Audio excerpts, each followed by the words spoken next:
On se retrouve dans l'évangile de Jean au chapitre 8, avec ce Jésus qui nous a tant aimé qu'il il nous a partagé tout ce qu'il avait. Il nous a apporté la lumière, et dans ce chapitre 8, on a vu déjà, il disait « Je suis la lumière, celui qui me suit ne marchera pas dans les ténèbres, mais il aura la lumière de la vie. » Jésus nous a donné la lumière de la vie, il nous a donné sa vie.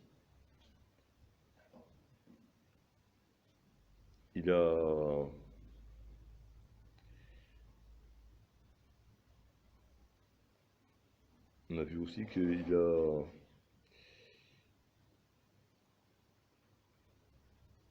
Où est-ce que j'ai eu ça?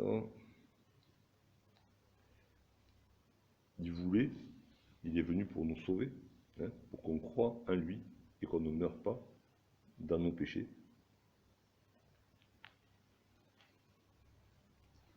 Et ce soir, on reprend la lecture à partir du verset 30.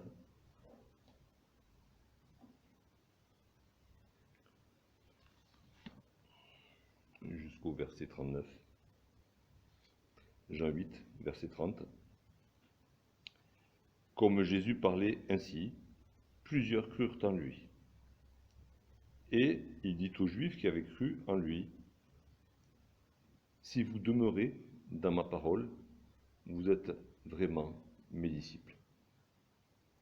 Vous connaîtrez la vérité, et la vérité vous affranchira. » Ils lui répondirent, « Nous sommes la postérité d'Abraham, et nous ne fûmes jamais esclaves de personne. Comment dis-tu, vous deviendrez libres?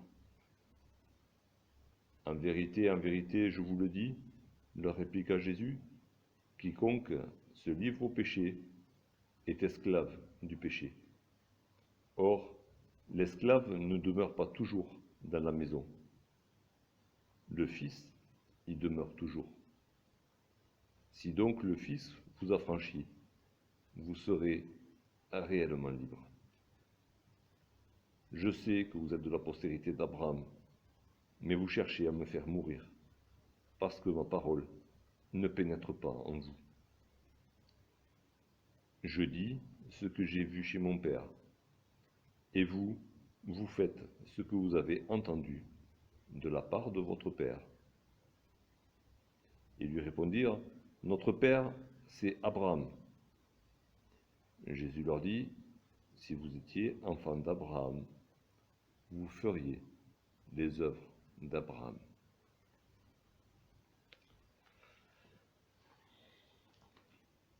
C'est difficile de couper parce que la discussion continue toujours, mais bon, on risque de se perdre quand même. On mettra nos méditations bout à bout, peut-être pour avoir une vue d'ensemble, mais c'est un discours très dense de Jésus, où à chaque fois il fait une proposition. Et là, Jésus propose la liberté. Après avoir proposé la lumière de la vie, après avoir proposé le pardon des péchés et la vie éternelle, du coup, il propose la liberté. Au verset 29,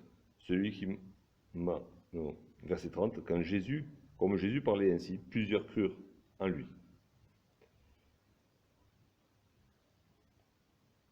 Alors les gens qui étaient là, qui ont écouté l'enseignement de Jésus, ils ne sont pas tous restés indifférents, ils ne sont pas tous restés sur leur position opposée à Jésus. Il est dit là que plusieurs crurent en lui. On avait vu un peu la même chose déjà, c'est un goût de déjà vu, mais c'est peut-être pas tout à fait pareil. Au chapitre 2, verset 23, pendant que Jésus était à Jérusalem à la fête de Pâques, plusieurs crurent en son nom, voyant les miracles qu'il faisait. Mais Jésus ne se fiait point à eux, parce qu'il les connaissait tous. Alors là, il n'est pas dit que Jésus ne se fie pas à eux, il n'est pas dit que ces gens ont cru à cause des miracles, puisque Jésus, en l'occurrence, n'a pas fait de miracle à ce moment-là. Ces gens ont cru en lui, donc c'est ce que Jésus leur proposait au-dessus, croyez qui je suis, et ils ont cru parce que Jésus parlait. Ils ont cru à cause de la parole de Jésus. C'est quand même différent de ce qui est rapporté au chapitre 2. Et pour le coup, il n'est pas dit que Jésus se méfiait d'eux. Même si Jésus les reprend et les enseigne encore, il n'est pas dit qu'il se méfiait d'eux. Alors, est-ce que ce sont vraiment des gens qui se sont convertis à Jésus? Des fois, c'est un peu difficile à savoir. Enfin, seul Dieu le sait, de toute manière. C'est Dieu qui voit les cœurs. Donc voilà, on peut avoir des doutes, nous, mais Jésus, en tout cas, et Jean qui rapportent cet épisode, ne parlent pas des doutes de Jésus à leur sujet. Et ces personnes-là ont vraiment cru à cause de la parole de Jésus. Et ils ont cru qui était Jésus à cause de ce qu'il disait. Ce qui n'est pas la même chose que de croire en son nom à cause des miracles. Et ça nous rappelle forcément ce verset de l'Épître aux Romains qui dit, on va le lire, Romains 10, 17, sinon je vais laisser copier de mémoire.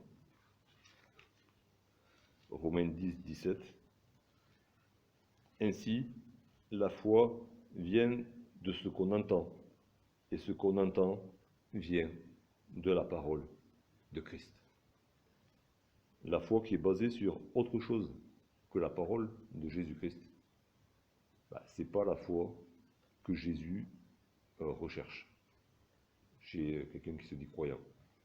La foi vient de la parole de Jésus. Est-ce que je crois ce que dit Jésus? Est-ce que je crois ce que Jésus dit de lui-même? Est-ce que je crois qu'il est le Fils de Dieu? Est-ce que je crois qu'il est le Messie, qu'il est l'agneau de Dieu, qu'il est le Sauveur du monde, et du coup, mon Sauveur à moi? Et donc ces gens ont cru. Au verset 31, il est précisé que c'était des Juifs. Bon, c'est pas étonnant, ça se passait dans la cour du temple. Donc dans la cour du temple, il y avait des non-juifs, mais principalement il y avait des juifs quand même.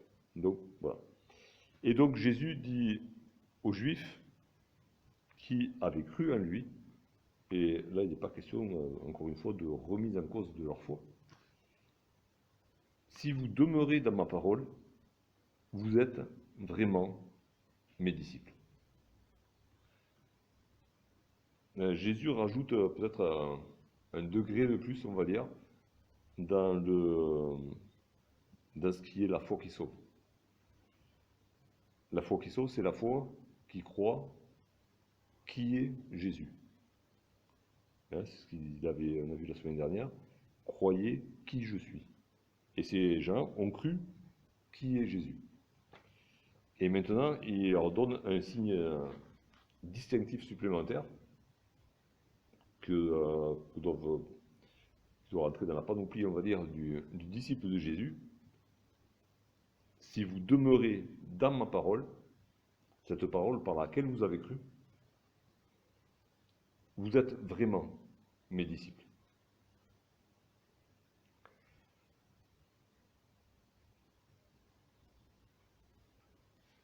Alors, il y a ce verbe demeurer, qu'on retrouve.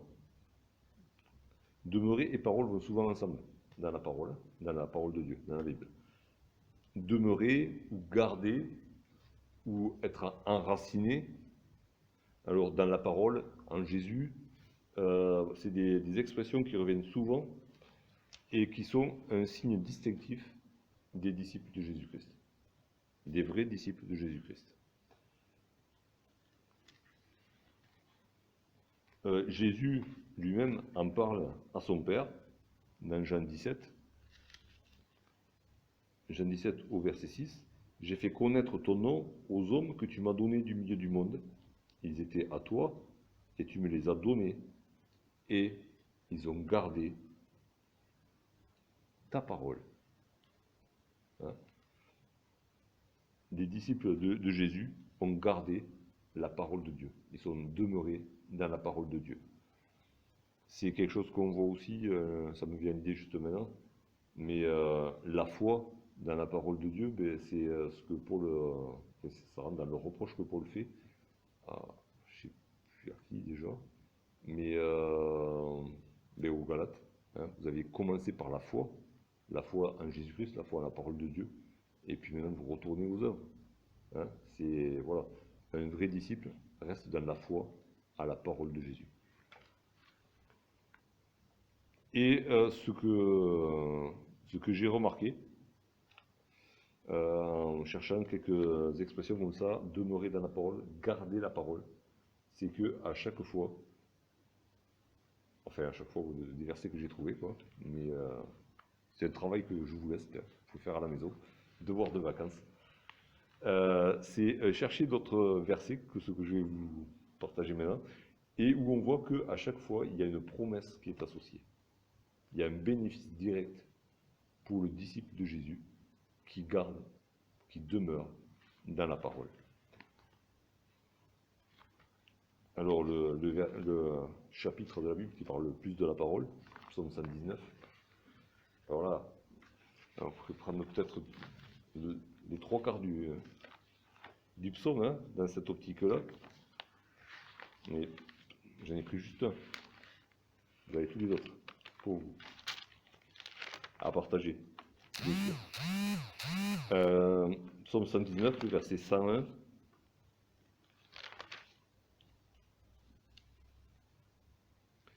Je retiens mon pied loin de tout mauvais chemin, afin de garder ta parole. Celui-là, il ne rentre pas dans la catégorie des promesses. Mais comment, mais dans le comment garder la parole de Dieu, la parole de Jésus, ben, il y a un travail, un exercice de ma part, c'est marcher loin de tout mauvais chemin, m'écarter de tout mauvais chemin. Bon, c'est la parole qui m'indique où est le bon chemin. De toute manière, hein, ta parole est une lampe à mes pieds, une lumière sur mon sentier. Donc, la parole m'indique le bon chemin, ben, du coup, tous les autres qui sont mauvais. Il n'y a pas à tortiller, quoi. Si la parole m'indique le bon chemin, ça veut dire que les autres sont mauvais. Et du coup, ben voilà, si je m'écarte de tout mauvais chemin pour garder ta parole. Et ensuite, quelques promesses, hein, qui vont avec le fait de garder, de demeurer dans la parole. Dans Apocalypse, chapitre 3,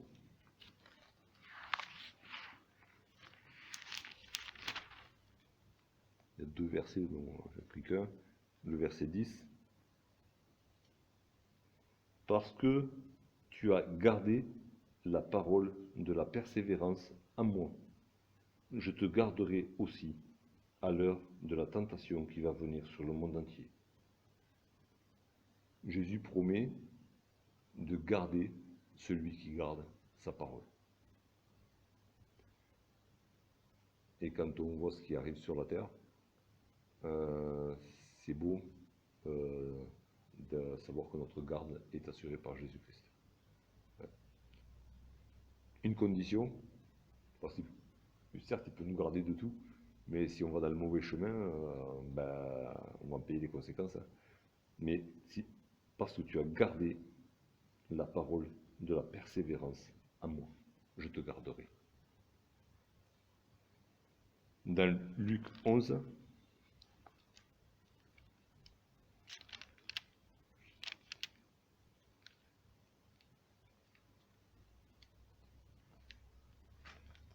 verset 28, Jésus répond à une femme là qui le complimentait. Heureux plutôt ceux qui écoutent la parole de Dieu et qui la gardent. Garder la parole de Dieu, ça donne le bonheur. Être heureux selon le bonheur que Dieu veut nous donner. Et c'est sensiblement la même promesse qu'on retrouve dans Apocalypse 22, chapitre 7, 22, verset 7. Et voici, je viens bientôt. Heureux celui qui garde les paroles de la prophétie de ce livre. Heureux. Hein. Les prophéties de ce livre, elles sont pratiquement tout donné de la bouche de Jésus ou de l'ange que Jésus a envoyé vers Jean.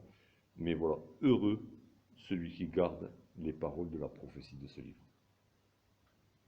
Si on veut être heureux, gardons dans nos cœurs, repassons dans nos cœurs, lisons, relisons, méditons la parole de ce livre, l'Apocalypse, mais toute la parole aussi. Jean 14, 23.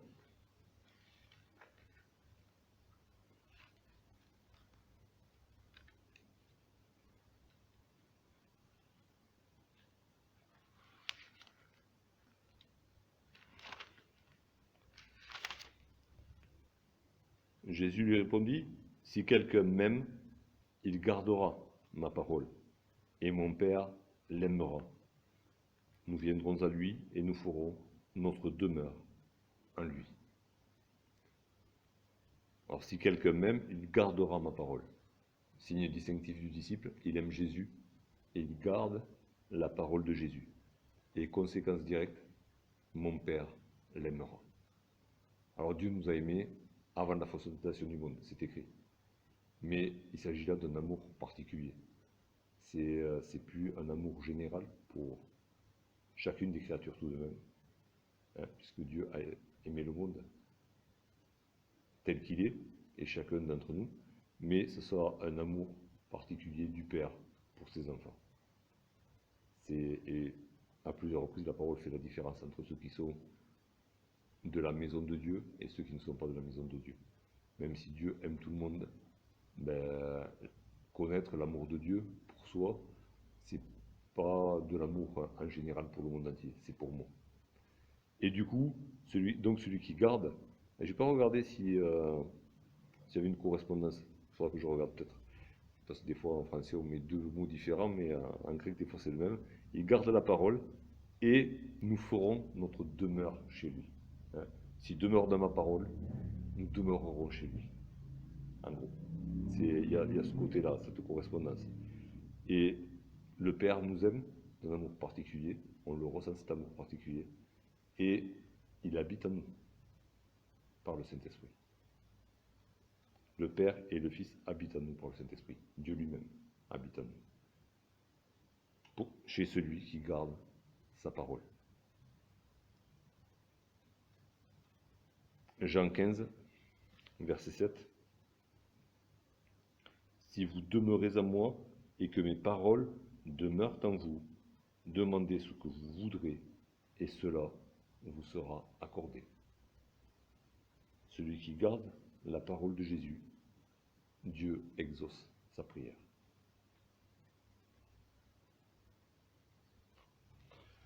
Peut-être que vous avez des versets comme ça qui vous viennent à l'esprit. Vite fait.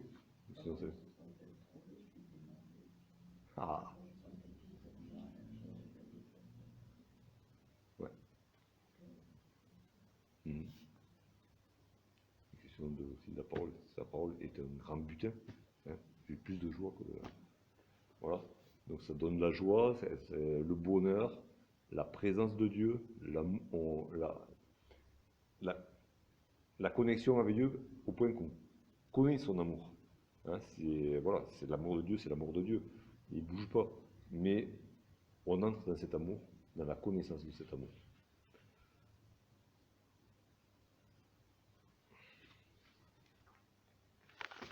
On revient dans Jean 8. Tout ça, c'est demeurer dans ma parole. Et tant d'autres choses encore. On pourrait passer la nuit sur demeurer dans ma parole. Alors, si vous demeurez dans ma parole, vous êtes vraiment mes disciples. Verset 32, vous connaîtrez la vérité, et la vérité vous affranchira. Il y a un mot qui est peut-être dans la traduction d'Arby, mais au début du verset 32, en grec, il y a « ainsi ». Ainsi, vous connaîtrez la vérité, en demeurant dans ma parole. Il y a une relation de cause à effet. Si vous demeurez dans ma parole, ainsi vous connaîtrez la vérité. la vérité ne tombera pas dessus comme ça si on ne la cherche pas. Si on veut connaître la vérité, Jésus nous dit, c'est dans la parole que vous allez trouver la vérité. Dieu peut se révéler de mille manières. À un illettré, il pourra comprendre la volonté de Dieu, peut-être mieux que nous. S'il veut marcher avec Dieu, Dieu le sait. Mais Dieu nous a donné sa parole. Jésus, les paroles de Jésus, elles sont là. Et si vous demeurez dans ma parole, si vous cherchez à comprendre non seulement, mais à vivre aussi ma parole, vous connaîtrez la vérité. Et la vérité vous affranchira. Alors plus loin, il est question du Fils qui vous affranchira. Ben, le Fils, la vérité, c'est pareil. Hein. Jésus a dit, je suis le chemin, la vérité et la vie.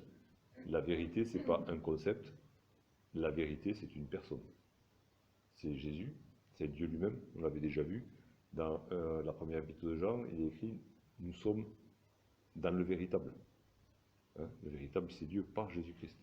Donc, la vérité, Jésus, Dieu, et même l'Esprit Saint, puisqu'il est question de l'Esprit de vérité, c'est une même et seule personne. Donc vous connaîtrez, vous me connaîtrez, vous connaîtrez mon Père, du coup, et du coup, vous serez libre, réellement libre. Hein, affranchi, c'est un terme qui s'employait pour un esclave qui par un acte, on va dire un acte notarié, hein, un acte officiel, passait de l'état d'esclave à l'état d'homme libre. Toutes ses obligations d'esclave étaient balayées et il avait tous les droits d'un homme libre. C'était un changement d'état qui... C'était le jour ou la nuit, hein. Ça n'avait rien à voir. Quand il était esclave, il était sous le pouvoir de son maître, qui avait le pouvoir de vie et de mort sur lui, qui pouvait le vendre, qui pouvait le commander tant qu'il voulait, faire ce que lui demandait de n'importe quoi. Une fois qu'il est libre, son maître n'a plus aucun pouvoir sur lui, même si c'est son maître qui l'a affranchi. Et donc, voilà, c'est la proposition de Jésus à ces gens qui ont cru en lui. Marchez dans ma parole, demeurez dans ma parole, ainsi vous connaîtrez la vérité, et la vérité vous rendra réellement libre. Alors, c'est là où on peut avoir un peu de mal, parce que ces gens lui répondent. Alors, est-ce que c'est uniquement ces juifs qui ont cru en lui qui lui répondent, ou est-ce que c'est tous les autres qui sont autour, qui sont offusqués? Je sais pas trop, mais c'est possible que ce soit juste ces gens-là. Parce que bon, on leur ressemble un petit peu quand même. Hein.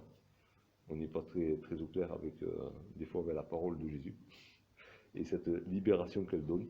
Donc, voilà, c'est possible que ce soit ces braves gens qui pensaient croire en Jésus-Christ, qui même croyaient sincèrement, mais qui n'avaient pas compris toutes les implications de ce que ça voulait dire. Donc ils lui répondirent, nous sommes la postérité d'Abraham. Première chose, nous sommes la postérité d'Abraham. Ça veut dire que Abraham, Abraham, le père des croyants, hein, ben, il a eu une seule postérité. D'emblée, on sait que c'est pas vrai. Hein, il a eu d'autres enfants. Ok. Bon, on voit du coup un certain orgueil. Hein, nous sommes la seule, l'unique postérité d'Abraham. D'Abraham, le père des croyants.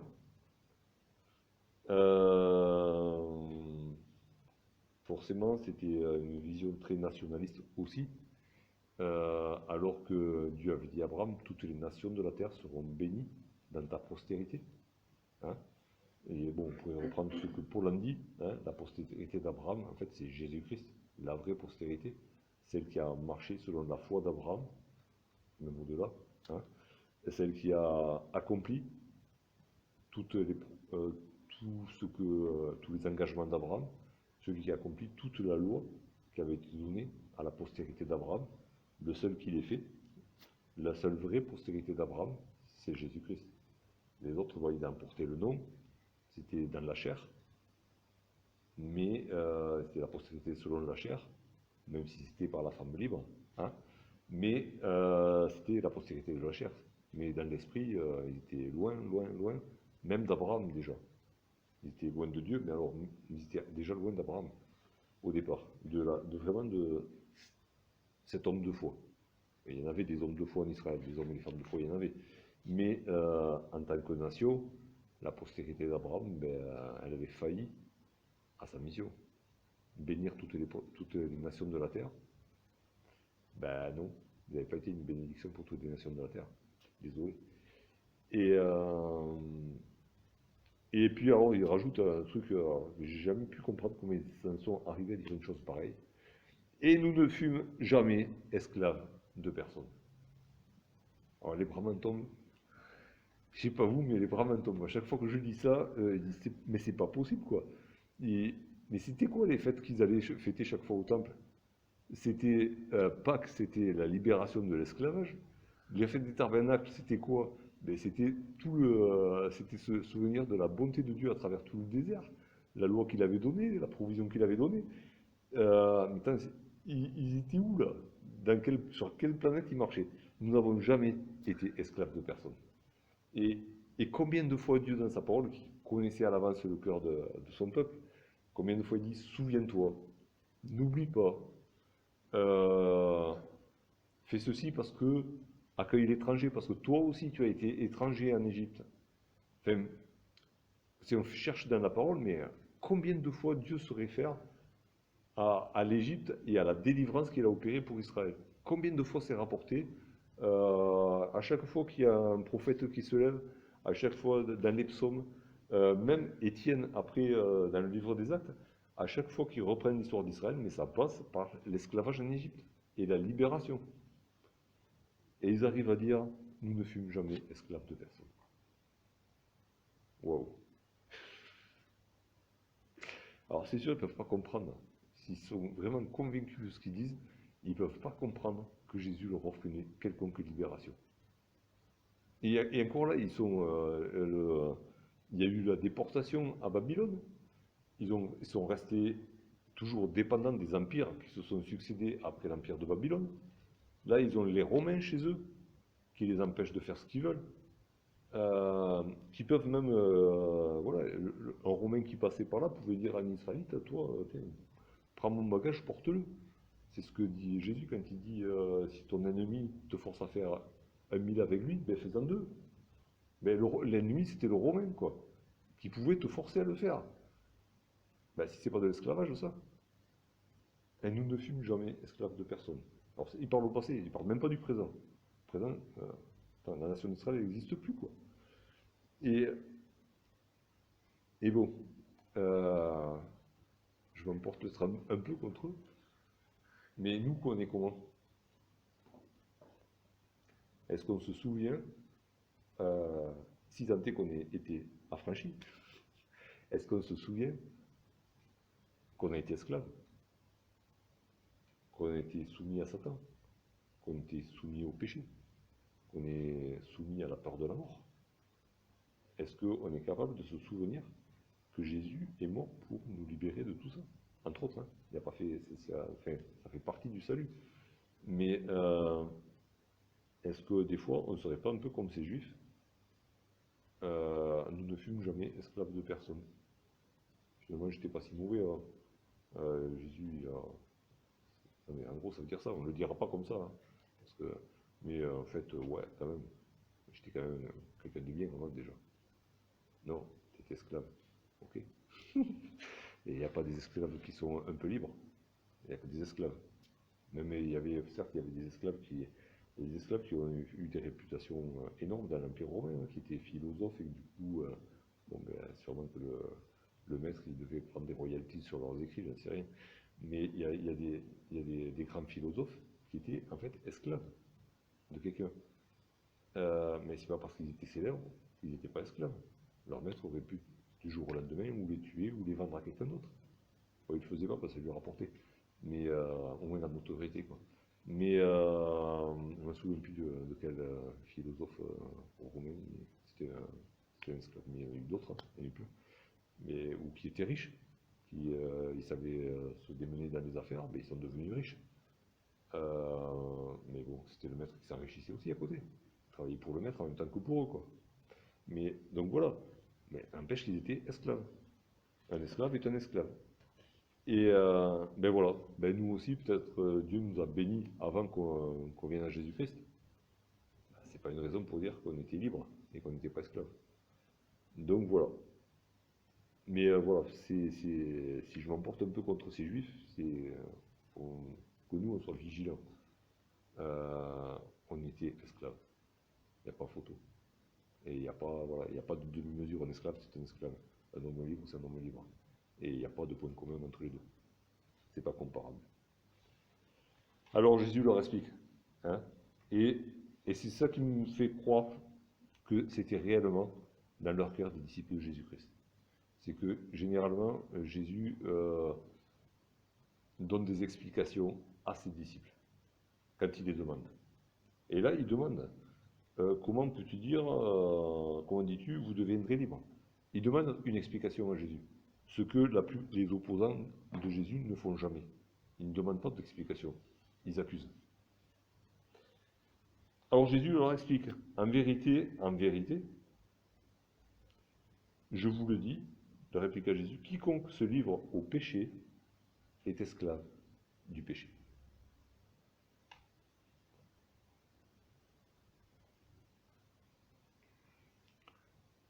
Alors, les Juifs pensaient à un esclavage physique, hein, un esclavage par rapport à une puissance étrangère. Je ne sais pas comment ils faisaient pour ne pas voir les Romains qui étaient autour d'eux. J'ai pas compris. Ça, franchement, j'ai jamais compris. Il faudra qu'un jour qu'ils m'expliquent ces gens-là, ce qu'ils avaient dans la tête, mais j'ai pas compris. Mais ils pensaient à un esclavage physique, un esclavage des travaux forcés, des choses désagréables, hein, au possible, des coûts, je sais pas, de la déportation, de marché aux esclaves, je sais pas pourquoi ils y pensaient. Et Jésus leur dit, attends, il y a un esclavage qui est beaucoup plus répandu et beaucoup plus grave, hein, que l'esclavage auquel vous pensez. En disant plus grave, ça me fait penser à ce qu'il a dit au paralytique qu'il avait guéri, en Jean 5. Il a dit ne pêche plus de peur qu'il ne t'arrive quelque chose de plus grave. Hein, tu as été paralysé pendant plus de 30 ans. Ce qui va t'arriver si tu pratiques le péché, c'est beaucoup plus grave que ta paralysie pendant plus de 30 ans. Et là, Jésus est en train de leur dire, voilà, l'esclavage auquel vous pensez, c'est grave, ça fait du mal, voilà. Mais il y a un esclavage qui est beaucoup plus répandu et qui est beaucoup plus grave. C'est l'esclavage du péché. Être esclave du péché. Et ça, c'est tout le monde. Par défaut, c'est tout le monde. Tout le monde est esclave du péché. David l'a confessé, je suis né dans le péché. C'est-à-dire, je suis né pécheur. Et en gros, j'y peux rien. C'est comme un esclave, comme un enfant qui naissait de parents esclaves était esclave. Ben, mes parents étaient esclaves du péché, ben, moi je suis né esclave du péché. Point barre. C'est comme ça. Et du coup, et le péché, c'est un mauvais maître. C'est un maître qui donne la mort. C'est un maître qui n'affranchit jamais. Personne ne sort libre de la maison du péché par la volonté du péché. Ça ne peut pas. Le péché ne libère pas, le péché tue.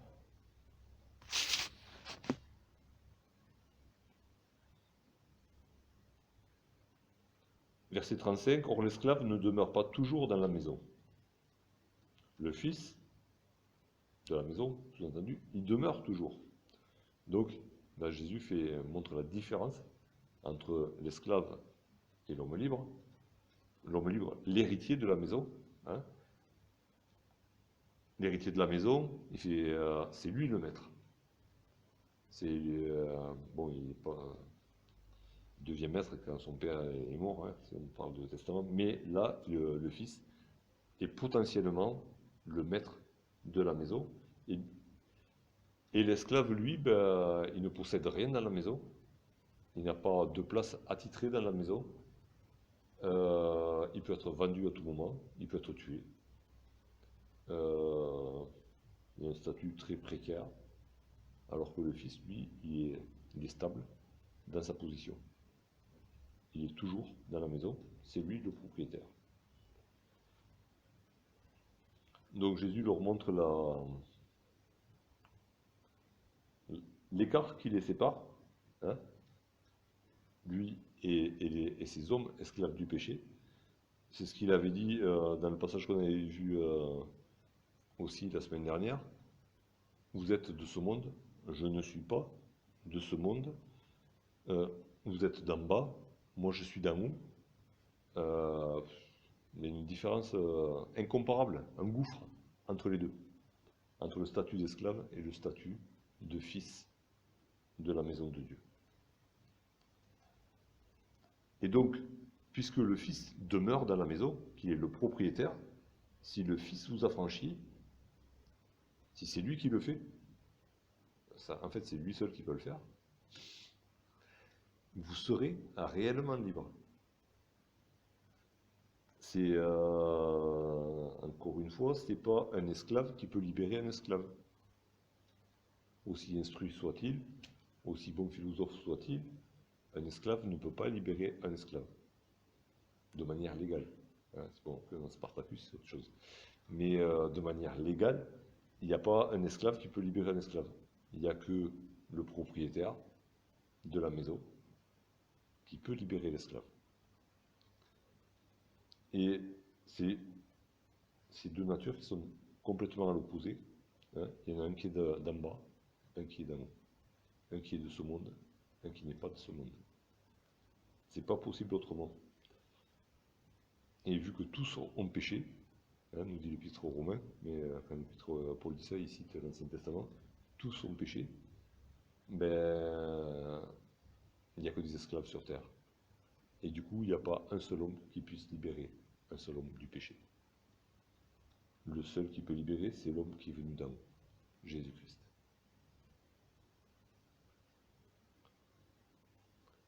Alors, je pense qu'il y avait un peu d'exaspération dans le verset 37. Je sais que vous êtes la postérité d'Abraham.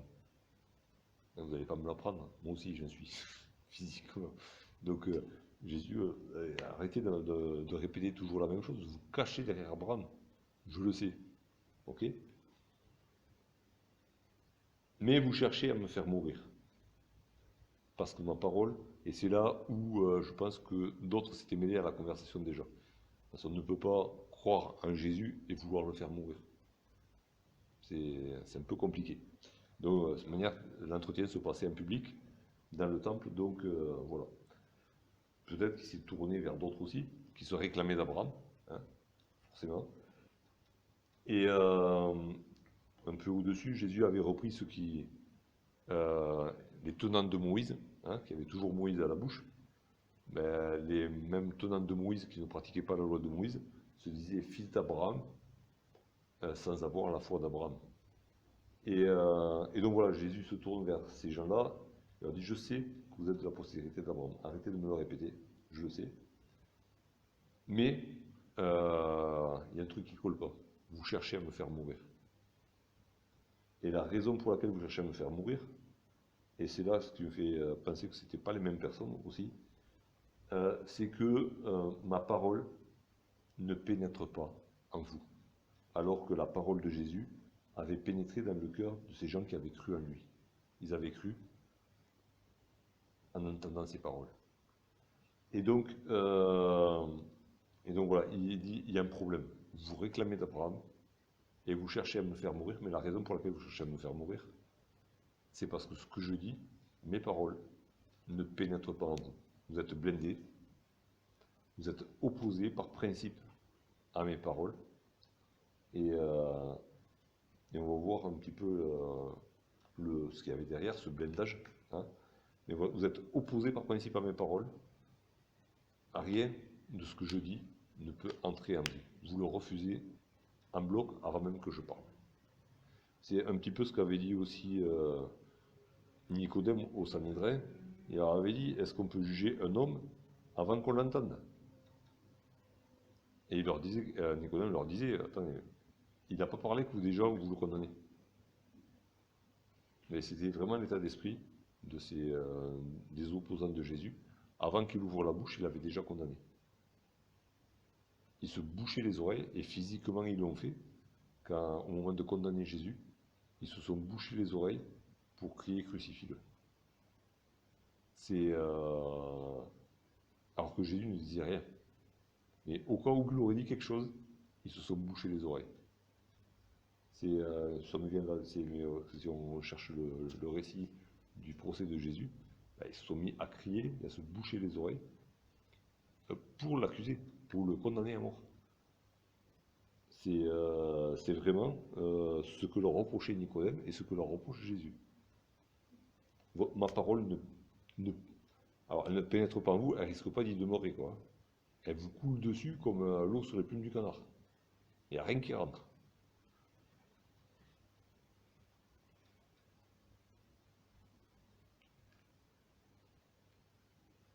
Je dis ce que j'ai vu chez mon Père.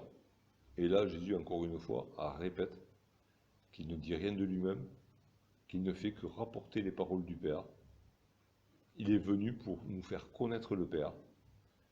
Et donc là, il le redit, mais c'est un des termes de la comparaison qu'il donne. Hein. Je dis ce que j'ai vu chez mon Père, et vous faites ce que vous avez entendu de la part de votre Père. Alors eux disaient, notre Père c'est Abraham. Ok, alors Jésus rentre un peu dans leur jeu, on va dire. Il dit, alors vous dites que vous avez pour père Abraham. Ok, admettons. Moi, je dis ce que j'ai vu chez mon père qui est dans les cieux. Et vous faites, hein, et c'est plus seulement dire, mais vous faites. Hein, par vos actes, vous montrez que vous avez écouté votre père. Vous l'avez bien écouté, et du coup, vous faites ce que votre père a dit de faire. Cependant, vous dites que votre père, c'est Abraham. Hein, c'est la comparaison qu'est en train de faire Jésus. Et ils en remettent une couche. Notre père, c'est Abraham. Oui, mais ça va. Jésus vient de leur dire, mais je sais bien que c'est eux. Et ils sont vraiment attachés à des hommes, à Moïse, à Abraham, à des hommes dont ils se sont fait un certain portrait. Des hommes qu'ils ont idéalisés à leur manière, mais rien à voir avec la parole de Dieu. Rien à voir avec ces hommes de Dieu, de la parole de Dieu, ces hommes de foi. Ils sont attachés à une lignée génétique, vraiment charnelle. Et il le montre encore une fois, alors que Jésus leur dit, je sais que vous êtes de la postérité d'Abraham. Il dit, mais notre père c'est Abraham. Comme si Jésus leur avait dit le contraire. Enfin si, Jésus leur a dit le contraire de ce qu'il a dit. Mais il n'a pas remis en cause Abraham du tout. Et Jésus leur dit, si vous étiez enfant d'Abraham, vous feriez les œuvres d'Abraham. Hein, puisque vous avez bien entendu, vous faites ce que vous avez entendu de la part de votre père. Hein, vous êtes toujours dans le raisonnement là. Hein. Vous réclamez, vous dites que votre père c'est Abraham. Moi je vous dis que vous faites exactement ce que vous avez entendu de votre père. Sauf que le problème c'est que vous n'agissez pas comme Abraham. Et donc là il est en train de leur dire, en fait, votre père c'est pas Abraham, quoi, pour de vrai. Hein, on reprend le raisonnement. Jésus dit, moi, je dis ce que j'ai vu de mon père. Vous faites ce que vous avez entendu de votre père. Et d'après vous, votre père c'est Abraham, sauf que le problème c'est que vous n'agissez pas comme Abraham. C'est là qu'est l'os. Et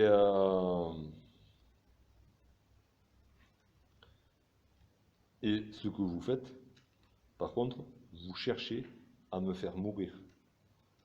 Moi qui vous ai dit la vérité que j'ai entendue de Dieu. Cela, Abraham ne l'a point fait.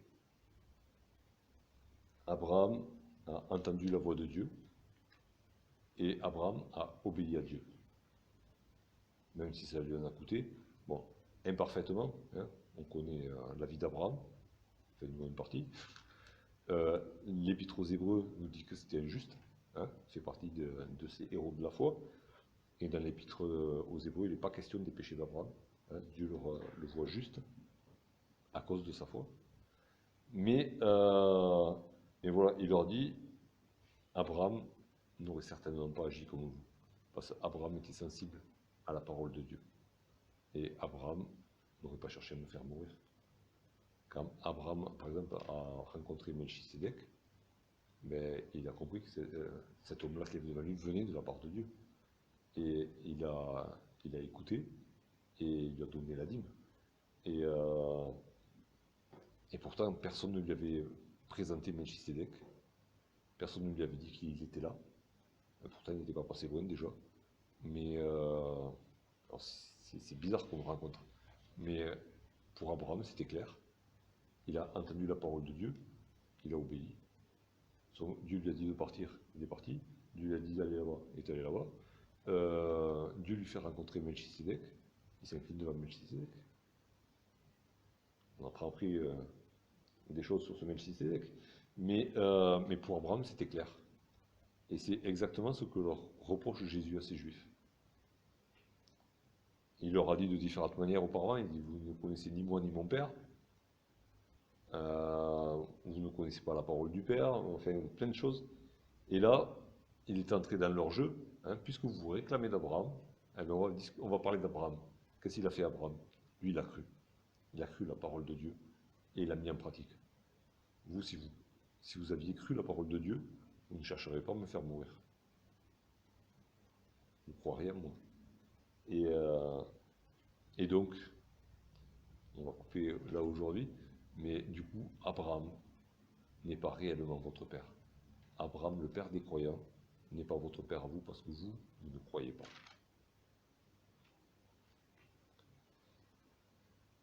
Alors nous aussi, on peut être tenté de se réclamer d'Abraham, hein, puisqu'Abraham c'est le père des croyants.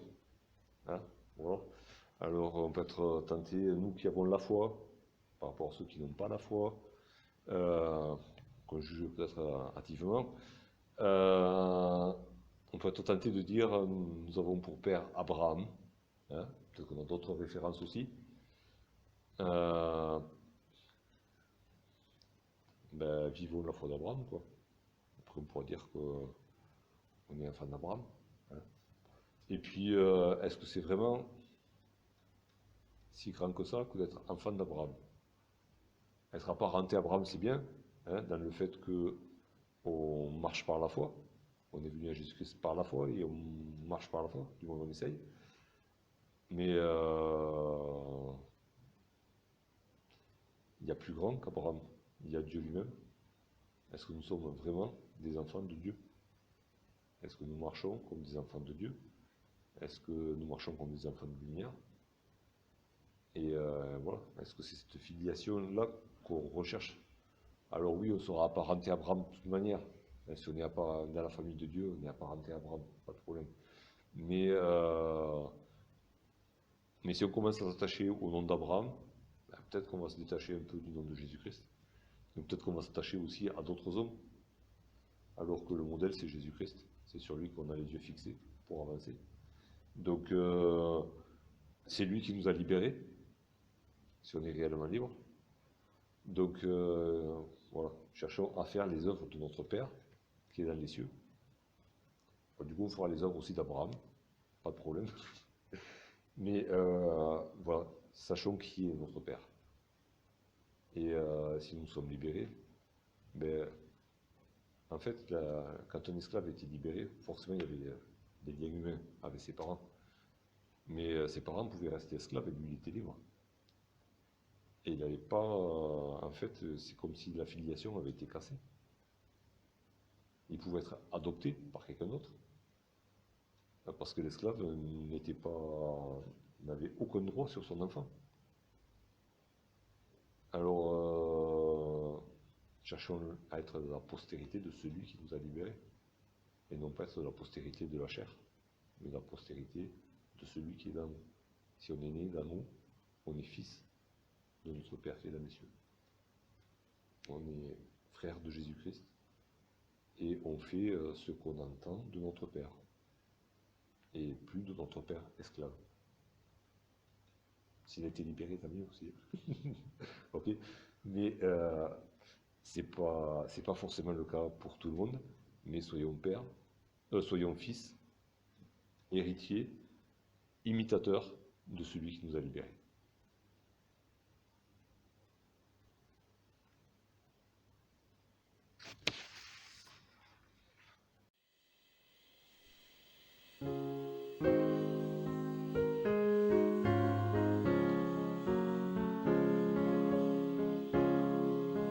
Gémissant sous l'esclavage,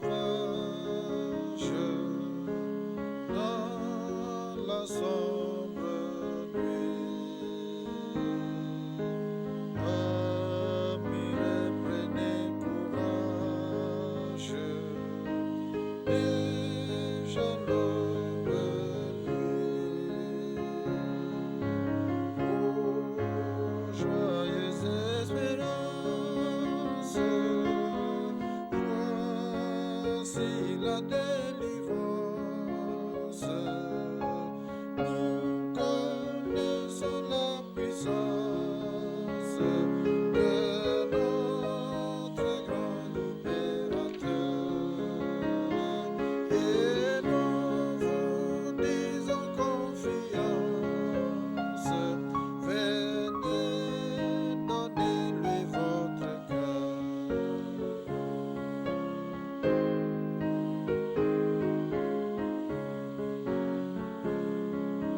Que de larmes, que de chutes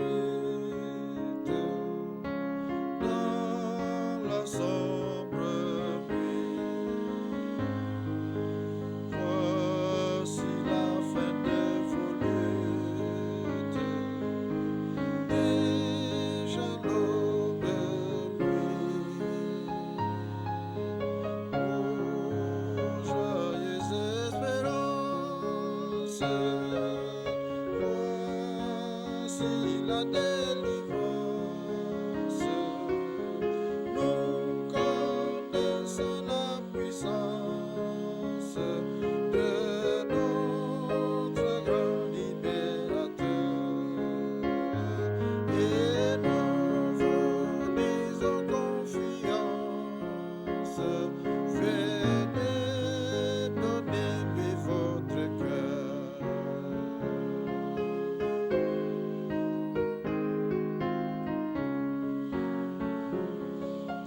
Prenant en dégoût la vie,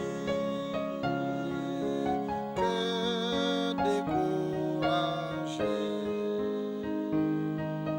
que pourrait votre énergie, pauvre naufragé. Oh, joyeuse espérance, voici la délivrance. Nous connaissons la puissance de notre grand libérateur.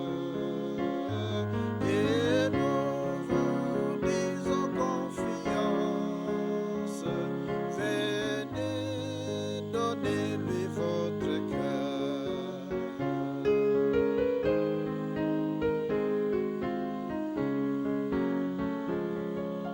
Sans cesse à nouveau vaincu dans la sombre nuit, votre pauvre âme abattue ne croit plus en lui. Oh, joyeuse espérance, voici la délivrance. Nous connaissons la puissance de notre grand libérateur.